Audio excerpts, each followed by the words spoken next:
So that's the part, and we wanted to separate into two pieces, right? So what do you know about ln? The logarithmic law is that ln k plus 1 and ln k, right? And it's a minus because it's a quotient. If it's a product, k plus 1 times k, and that's a positive, right? Now you can see that it doesn't matter what ln is pretty much that index repeating, correct? So let's look at the finite sum. Finite sum, this turns out to be an important example. Up to n, ln k plus 1 divided by k is the finite sum is ln going from ln k plus 1 minus, right? You can distribute that, k going from 1 through n, ln k. So the first one looks like ln 2, ln 3, all the way up to ln n, and one more, ln n plus 1. And second group, starting from ln 1, ln 2, go all the way up to the last one, ln n, and close the parenthesis. Again, this whole ln 2 to ln n, ln 2 to ln n, they are common and cancel out, leaving two terms, ln n plus 1 minus ln 1. What is ln 1? It's 0. E to the 0 becomes 1. So ln n plus 1. So the whole thing you have there, n partial sum, is simply ln plus 1. Now what's the limit? If you look at the graph of ln, it looks like this. And if you look at far to the right, it just never grows. Flat, perfectly flat. So where does that go? Goes still to infinity, right? It rises to infinity eventually, so it goes to infinity, but very slow. That's why this guy's all the way down there in the growth rates of a basic sequence, right? It's very difficult to see. Tangent inverse looks just like that, but that one doesn't go above, never go beyond the pi over 2. Picture is never enough to conclude anything. All right, so this one is a strange example. What is this thing going? Where is this individual term going? What happened to the k plus 1 divided by k? Where does that go? As k becoming larger and larger. 1, right? L'Hopital's rule goes 1. So if inside goes 1, what happened to ln? Go to the 0, right? So here's a infinite sequence. You're adding very, very small number at the end. Almost to 0, right? But if you keep adding, what happened? Eventually it goes to infinity, right? So inside this term, being very, very, very small, going down to 0, it is never enough to conclude the entire thing actually exists. Does that make sense? But it turns out the student have that misconception. Oh, these individual terms are approaching 0, so I'm sure it's approaching something. But this is one example that defines that. So those are called telescoping series. Those are two main examples. There's no other. And it is more about computing the partial sum and passing to infinite sum through that. And that's one purpose of doing that. Another one is this important example that I just showed you. Individual terms approaching 0, but their sums still go to infinity.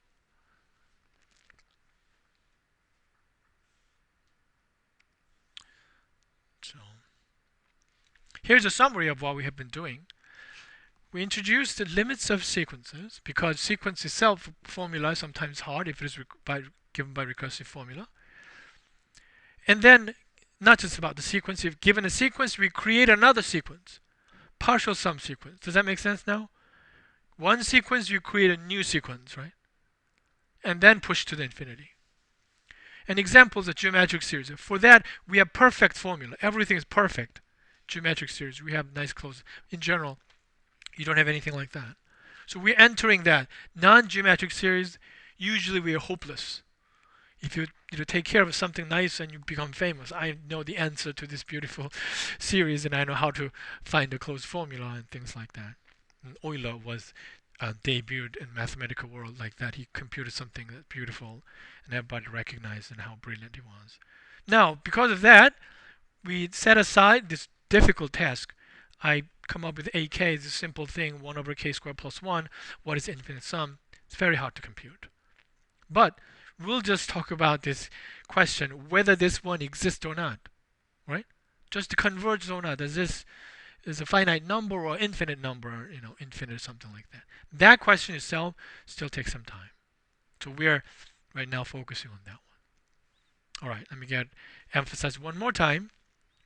Computing this exact formula of the partial sum sequence is pretty darn hard, unless it's the special example we have, or fall out of that, tweaks of that example. In general, it's very hard, so we just focus on existence or not. So where is this famous existence theorem in our tool? Bounded monotonic sequence theorem. That you don't have to compute it. It tells you whether it exists or not. So this becomes the main tool to attack that. So here's a little forecast out of a lot of convergence, divergence. You go through, it tells you convergent, divergent. You go through that, it tells you convergent, divergent. It has its own limitation. Everything has its own limitation. You have to look at it and determine what to use. And there's this various test. So the first one is called divergence test.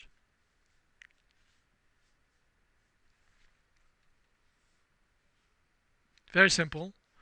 Here's a two-part. I think largely I'm going to state it like this. There's more theorem friendly part, and test version is that this is better for actual testing purpose in that.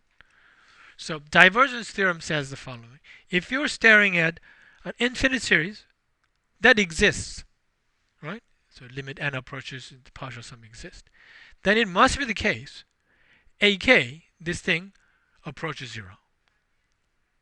All right? But the converse is not true.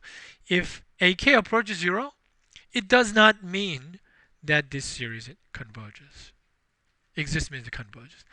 Here's my trick question.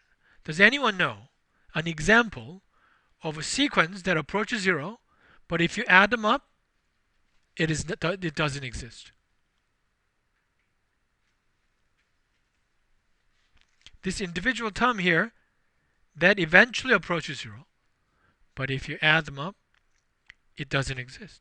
If it does exist, then it must be the case that the terms must approach 0. But term approaching 0 is not enough to conclude that it exists. What could be that example that allows you to say something like that? N to the k, close. But there's a lot easier example that we did today. That's difficult to justify though, although it is correct. So here's the example we did today. There. This guy right there. Yeah, it approaches 0, right? But what happened to the whole thing? It did not converge. So here is the divergence test again.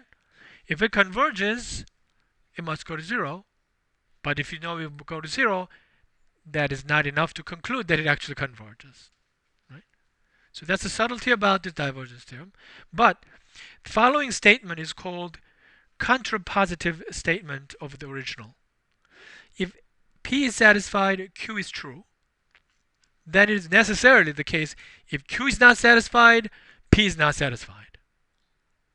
If P is satisfied, Q is satisfied. Q is not satisfied, P is not satisfied. That logic is always true. That is called contrapositive statement. So if you're staring at a sequence that this tail AK does not approach 0, then you know it does not converge, or called divergent. Does that make sense? All right. So this is where I actually use it to conclude it's divergent. So here's a trick question again. If AK approaches 0, does that mean this series convergent? If AK approaching 0, does that mean this one is a convergent? If not, what's an example? That ln thing. Again, example. That approaches 0, but it is not converging, right? Therefore, you can't abuse this note. The divergence only applies when it is not converging. All right. I have time. So, if you didn't understand why the contrapositive statement is not true, and here's my one explanation. It's going to be quick. So I hope you recognize this a sequence A1, A2, A3. There are infinitely many terms, right? Usually. But it is called a single sequence. So when I say there is a big bag of all sequences that approach 0, I'm not talking about all sequential terms there. One sequence and another sequence, infinitely many sequences there. So here is, where's my bag? Here's my bag.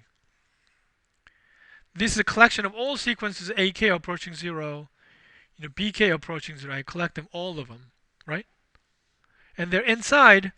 There's another bag of all sequences AK. So there was a convergent infinite series. So what I'm collecting is AK, but it has a property.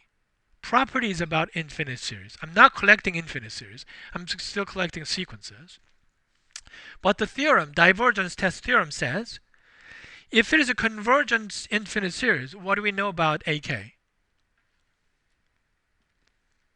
AK says it must approach 0. So this bag of all sequences that was infinite series converges must be inside this bag, because this is a collection of every sequence that approaches 0. Therefore, that another big bag I call is actually smaller than the other bag, right? This is AK with the property, a colon, that infinite series of AK exists, right? Convergent, CONV there. But it didn't say this bag and that bag is the same thing, right? It's only inside there. If you pull something out of here, it is inside the other bag that approaches 0. And it still says that maybe there's something out there. You pull out, it approaches 0, but it's infinite series, it's not converging. Once again, what is that sequence right there that we observed today? ln thing, right? ln thing. All right. So if what kind of sequence stays outside this bag? If I pull a sequence outside this bag, what kind of sequence is that? AK that does not approach 0. Because I collect everything inside that bag that approaches 0. If I pull something outside, it must be not approaching 0, right? So is there any chance that that one is inside that bag, little bag, which is the collection of all the convergent infinite series? And that's why if I pull something out of here, it does not converge, because there's no chance that it's inside the bag. It's outside the bag already. So that is, in general, the explanation of why the contrapositive statement down there is always true. All right, I'll let you go.